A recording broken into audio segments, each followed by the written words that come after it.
नमस्कार दोस्तों, मैं हूं आपका दोस्त जीतू और आप देख रहे हैं आपका पसंदीदा यूट्यूब चैनल जॉब्स जॉन जीतू में। दोस्तों, आज का वीडियो कोई साधारण खबर नहीं है। आज का वीडियो उन लोगों की आवाज़ जिन्होंने अपने घर का आंगन दिया, अपने घर का गेट दिया, किसी ने अपनी छत दी तो किसी ने अपनी निजी ज़मीन दी, ताकि गाँव में नल जल योजना चल सके। लेकिन बदले में क्या मिला? ना कोई नौकरी की सुरक्षा, न समय पर पैसा, और आज 2026 में खड़े होकर सभी 2017 का बकाया मानदेय मांग रहे हैं। दोस्तों, ये कहानी बिहार के नल जल अनुरक्षक की है और उनके साथ खड़े पंचायत के वार्ड सदस्य की है। यह सवाल सिर्फ पैसा का नहीं है, यह सवाल न्याय और सम्मान का है और सरकार की नीयत का है। लेकिन मैं आपको सारा जानकारी, सारा इन्फॉर्मेशन यहाँ पे बताने वाले हैं। लेकिन उससे पहले आपसे छोटी सी रिक्वेस्ट करेंगे कि अगर आप लोग भी चैनल पर पहली बार जुड़े हैं, या तो वार्ड सदस्य है या तो नल जल के अनुरक्षक है, तो ये वीडियो आपके लिए बेहद ही महत्वपूर्ण है, क्योंकि वीडियो को अंत तक देखिएगा, सारा जानकारी, सारा इन्फॉर्मेशन समझ में आ जाएंगे।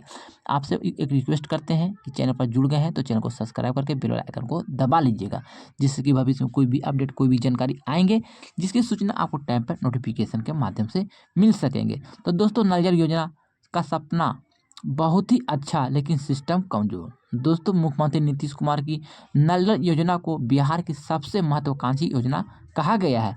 हर घर जल, हर घर नल। लेकिन ज़मीनी हकीकत क्या है? योजना तो बनी है, टंकी तो बनी है, पाइप तो बिछा है, पानी भी आया, लेकिन जिसके भरोसे योजना चली वह इंसान आज दर बर दर भटक रहा है। दोस्तों, अनुरक्षक नाम छोटा है, जिम्मेदारी बड़ी है। नल जल अनुरक्षक कौन होता है? जो मोटर चलाना, पाइप की सप्लाई करना, पानी की सप्लाई करना, लीकेज को ठीक करना, पाइप टूटा है तो उसको जोड़ना, टंकी की सफाई करना, गाँव वालों को शिकायत सुनना, और सबसे बड़ी बात 24 घंटे उपलब्ध रहना। लेकिन सरकार उन्हें क्या दिया? ना नियमित नौकरी, ना तय वेतन, ना भविष्य की कोई गारंटी, और ऊपर से तब भी नया फरमान आया कि अपनी ज़मीन सरकार के नाम लिखिए। दोस्तों, ज़मीन दी, लेकिन नियमावली कहाँ है? सबसे बड़ा सवाल यही है। 2017 में जब अनुरक्षक बहाल हुए, तब कौन सी नियमावली थी जिसमें कहा गया था कि निजी जमीन रजिस्ट्री कराइए? कोई आदेश नहीं, कोई गजट नोटिफिकेशन नहीं, कोई लिखित नियम नहीं, कुछ भी नहीं। तो फिर आज अचानक ऐसा क्यों? दोस्तों, दलित, महादलित, अति पिछड़ा वर्ग सबसे ज़्यादा नुकसान सहा है। जो कि गणेश चौधरी जी ने जो बात उठाई है वो बहुत ही गंभीर है। दोस्तों, सबसे ज़्यादा ज़मीन दलित, महादलित, पिछड़ा वर्ग के लोगों ने ही दी है। किसी ने तो घर का आंगन दिया, दरवाज़ा दिया, गेट दिया, छत दिया। अब ज़रा सोचिए, कल सरकार बोले ये ज़मीन हमारी है, अतिक्रमण हटाओ, तो क्या होगा? बुलडोजर चलेगा, गरीब का घर टूटेगा, उनका आस टूटेगा, उसका उनका सपना टूटेगा। दोस्तों, 2017 से पैसा नहीं, परिवार कैसे जिए? जब जरा इंसान की नज़र से सोचिए। यानी कि दोस्तों, आपको यहाँ पे थोड़ा जानकारी अच्छी है आपके लेकर, आपके परिवार को लेकर। 2017 से कोई पैसा नहीं है, बच्चे की फीस भरना मुश्किल हो रहा है, दवा दवाई, शादी, त्यौहार, ये लोग रोज़ भी अपने गांव को नल जल की योजना जो चल रही उसमें काम करते हैं।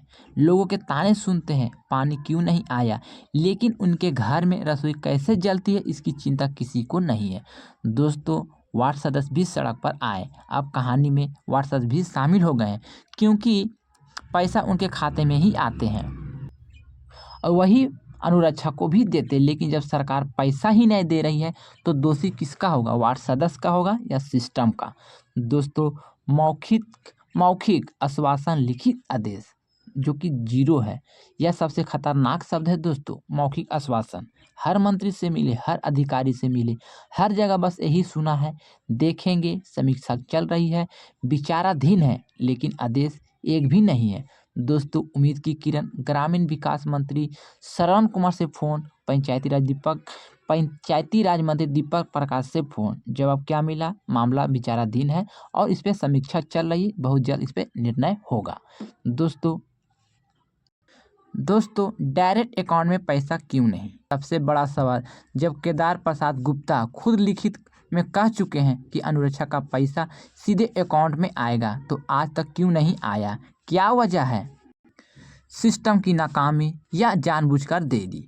दोस्तों, 31 मार्च के बाद टेंडर, नया खतरा। दोस्तों एक और बड़ा खतरा मंडरा रहा है जो कि 31 मार्च के बाद संवेदक सिस्टम फिर से अगर संवेदक आया तो सरकार देगी 9,000 रुपया, अनुरक्षक को मिलेंगे 2,000 और 2,500 रुपये, यानी कि फिर से शोषण, फिर से दलाली, फिर से लूट शुरू हो जाएंगे। दोस्तों 4 से 6 महीना बचे हैं, फैसला होगा या नहीं होगा। बस 4-6 महीने ही बचा पंचायती राज चुनाव में और सवाल यही है, क्या इस बार कोई ठोस फैसला होगा या फिर ये फाइल चुनाव में लटकेगी।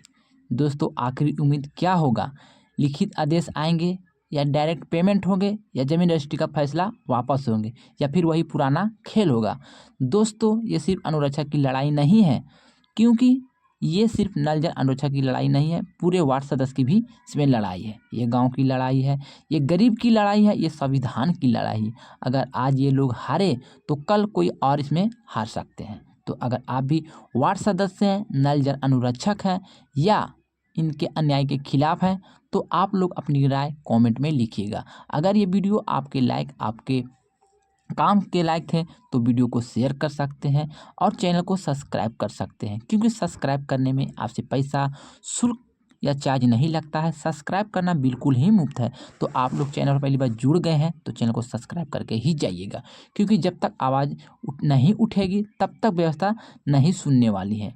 दोस्तों इसी तरह से नई नई अपडेट, नई नई खबर को पाना चाहते हैं तो आप लोग कृपया करके चैनल को सब्सक्राइब करके रख लीजिएगा।